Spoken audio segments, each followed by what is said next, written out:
If you're broke right now, you have an advantage that you haven't even realized yet. Your time is cheap, and if you use that time to make money, you're going to climb out of the hole faster than you realize. So today, I want to show you the method that I use whenever I need some cash. It's called instant book selling. And before you click away, I've made $200 to $400 in a single weekend using this method. But let's see if it's for you. This is perfect if you need money now, if you're not super employable, and if you have a couple $100 to play with. Stick with me and I'll teach you how it works. There's basically two ways to sell used books. The first one is on eBay or Amazon, direct to the consumer. This is slow, it requires more capital, in the end it's more lucrative, but we're talking about fast money. The second way is to sell to other used booksellers. These guys will pay cash now, they'll pay pretty good money, and it's very reliable. Okay, so here's how you do it. Step 1, you're going to download the Book Scouter app. This thing lets you scan the barcodes of used books and see how much other booksellers will pay for them. Now you gotta go and find some used books to scan.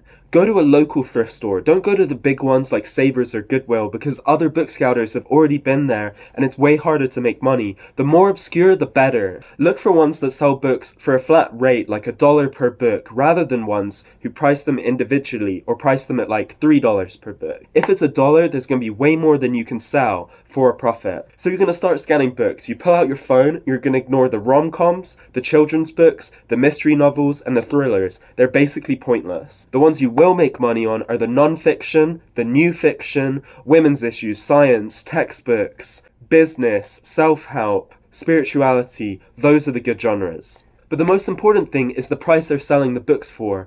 I try to make at least 50% profit on every book that you sell. But if you only have $50 to play with, you probably want that profit margin to be 100 or 200%. That means if a book sells for $1, you're going to buy it and you're going to sell it for $2 at least. That's 100% profit margin. Once you got your stack, head home and box them up. Make sure to clean the covers and make sure that you keep your stacks separate for which booksellers are buying which book. You don't want to mess that up. So ship them off and wait for the money to arrive. So how much money can you actually make? Well, I've made as much as $200 in a single hour, and I'll tell you how later.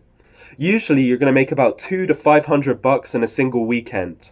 But there's a way we can bump that number up significantly. I've walked into untouched thrift stores and I've done more than $100 per hour. I've also spent 3 hours in a big Goodwill and only made $50. So that brings us to pro tip number 1. If you can get in the back room of the storage, you've hit a gold mine. You can make $100 an hour like this. Sweet talk the thrift store owner, especially a local one, and see if they'll let you inside. Pro tip number 2, find a bookstore that sells books for 25 cents a piece. That way, you can make a profit on most of the books in the store. Pro tip number 3, find the places that no one has ever been yet. The best way to do this is to call up estate liquidators and see if they'll let you into their storage room. These guys sell your estate after you pass away. They have thousands and thousands of books that they'd love to get rid of because books don't really sell at estate sales. If you can find that, you've hit a gold mine. Do this right and you've found a fast, repeatable, and relatively easy way of making cash today. Subscribe to follow my journey to become an American.